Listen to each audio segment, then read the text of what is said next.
G'day everyone out there in internet land, back with another one of Nathan Bell's commentary videos. Give it a like, give it a subscribe.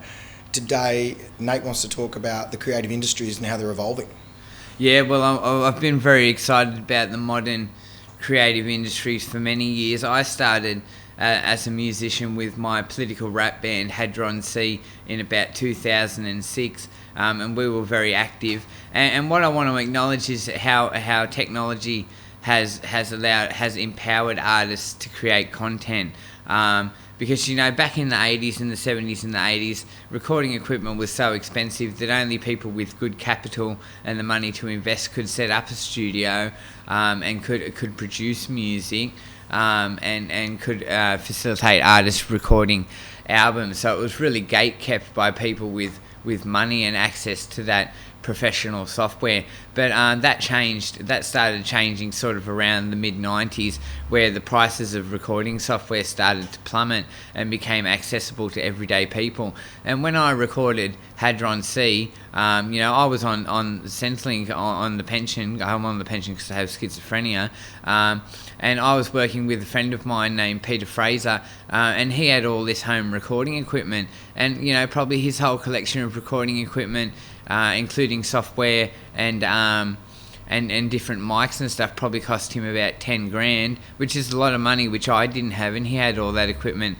in a studio room in his house, in his unit, and it probably cost him probably around 10 grand to set that setup up. But in the 70s, that would have cost 100 grand, 200 grand to set that sort of quality of recording equipment up. So at the start, when we started recording Hadron C, I was paying him for studio time because he didn't have the time to commit to me for free. So I was paying him like $50 a day to work with him in his home studio. And I just thought at the time, this was about 2006, I thought, isn't this fantastic that a couple of guys like us can have access to this equipment, so that we can just work in a room in some guy's flat, and we can record music which comes out at a very high standard of quality.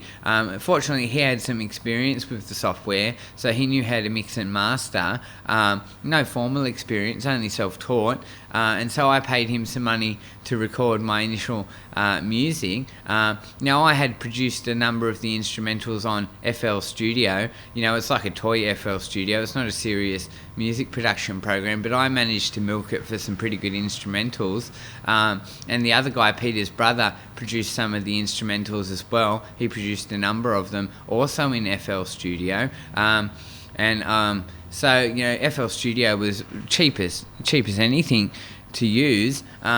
So, had we been born in the 60s or the 70s, the computers weren't there, the software wasn't there, we couldn't have done the things that we were doing. We were very fortunate to be young and alive in a time where we had access to this technology that allowed us to produce this music. And we produced 2 albums, 14 songs on each album. I spoke about it before, and they were reasonably all right. But other things have changed as well. Like back in the 60s and the 70s, if you wanted to press CDs, press vinyl at the time, or coming into the 80s, press CDs, that was an expensive process. But because we were fortunate to be kicking off in the 2000s, we were just able to Google on the internet who can manufacture CDs, and we would print CDs. And we were able to use Photoshop and the Adobe Suite is another technology which is just absolutely fantastic, which is available at a reasonable price that most people can afford. Even people on Centrelink and welfare, if they're ambitious enough, they can afford to budget the money to pay for the Adobe Suite. And I've hired the Adobe Suite. I hired the Adobe Suite for 6 months when I was with Renew Newcastle, and I used it to edit my documentary that I was making. So the price of technology has plummeted to a point where average people can afford this high-end technology. And this is what I say about how technology lifts the standard of living. I've said this in a few videos, because as we get to be a more advanced species, technology becomes so affordable that it's going to get to the point in 100 years where every human on the planet, even people in poverty, will have access to this phenomenal technology. So it lifts their standard of living and empowers them to do more things. But we organised to press some CDs and to do some cover art in Photoshop, and all that was accessible to us because of the standard of technology that's available. And this goes on to the other thing I wanted to say. The thing now, especially with all the online streaming platforms and YouTube, is the big record labels aren't making the money anymore because nobody's buying CDs and everyone's putting their music out on YouTube and on streaming services. So, you know, the big record labels are still making a bit of money off their superstars, but, you know, nowhere near as many record deals are being given out. And now it's an entrepreneurial market. It's the independent band, a bunch of guys in their lounge room, in their garage jamming, and then being businessmen.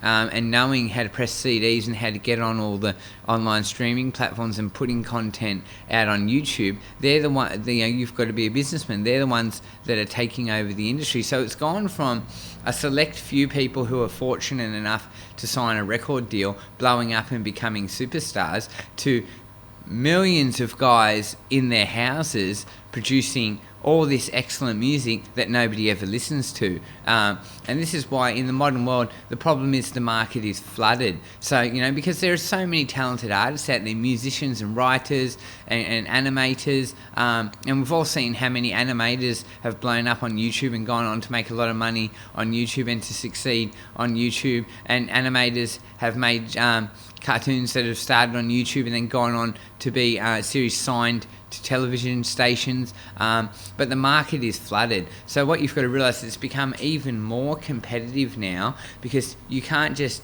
produce good music, play a few shows, get a following, and there's all these talent scouts looking to sign artists. Those talent scouts aren't around as much anymore. You know, there aren't as many deals being given out. So you've really got to build your whole career from your basement, from start to the big finale when you get big.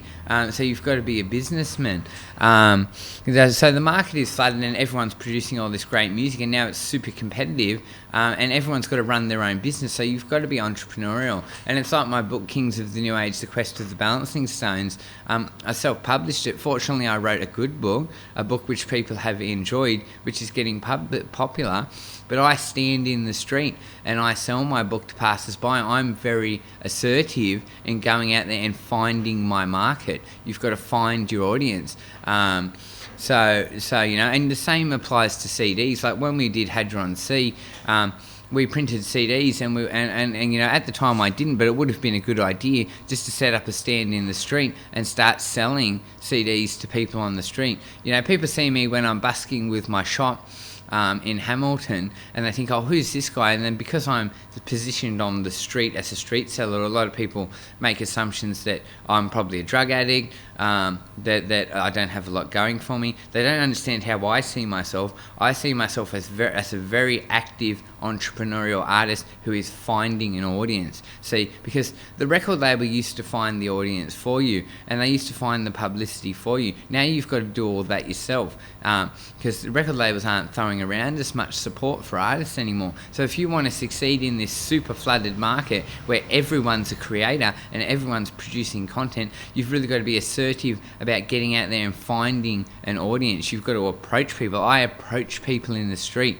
So every 10 people that comes by, one person might buy a book, and then every 10 person that buys a book, only one of them might like the book, but the one person that likes the book is a die-hard fan for life. So you've got to think about, you know, if you want to be this big successful artist, whether it's music or writing or other art, you've got to find those die-hard fans. You're looking for fans, you want to have supporters. And then once you've got a solid base of supporters, like my long-term plan is, once I get a solid base of supporters, you know, I've got a good following in Newcastle. Say I've got 1,000 supporters in Newcastle and I want to do a new project, I want to record a new album, or I want to produce a movie, then this is the other beautiful thing that's come along, is crowdfunding. Crowdfunding allows artists to get finance to complete projects that they otherwise couldn't have completed without that platform. So you build your audience in this modern market, you build your audience of loyal supporters,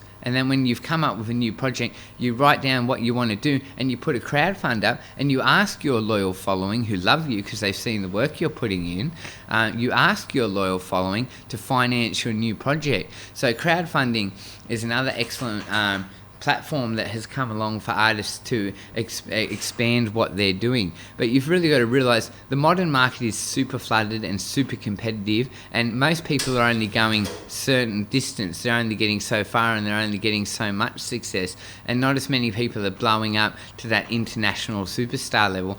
But really what I want to say, the key to it all is you've got to be a businessman, but if you're not producing content that people like, you're not going to go anywhere. So your focus should still be on creating quality art, creating good songs that people like, that people enjoy, and that people get something out of it. Because nobody's going to buy your stuff or support you if your music is crap or if your book is crap. So artists, you've got to be entrepreneurs, be excited about the modern world and the modern technology and the affordability of technology, but just remember you've got to create good content because nobody's going to consume, because it's all consumerism, and nobody's going to pay to consume your crap music. So drop a comment in the comment section about what you think about the modern creative industries.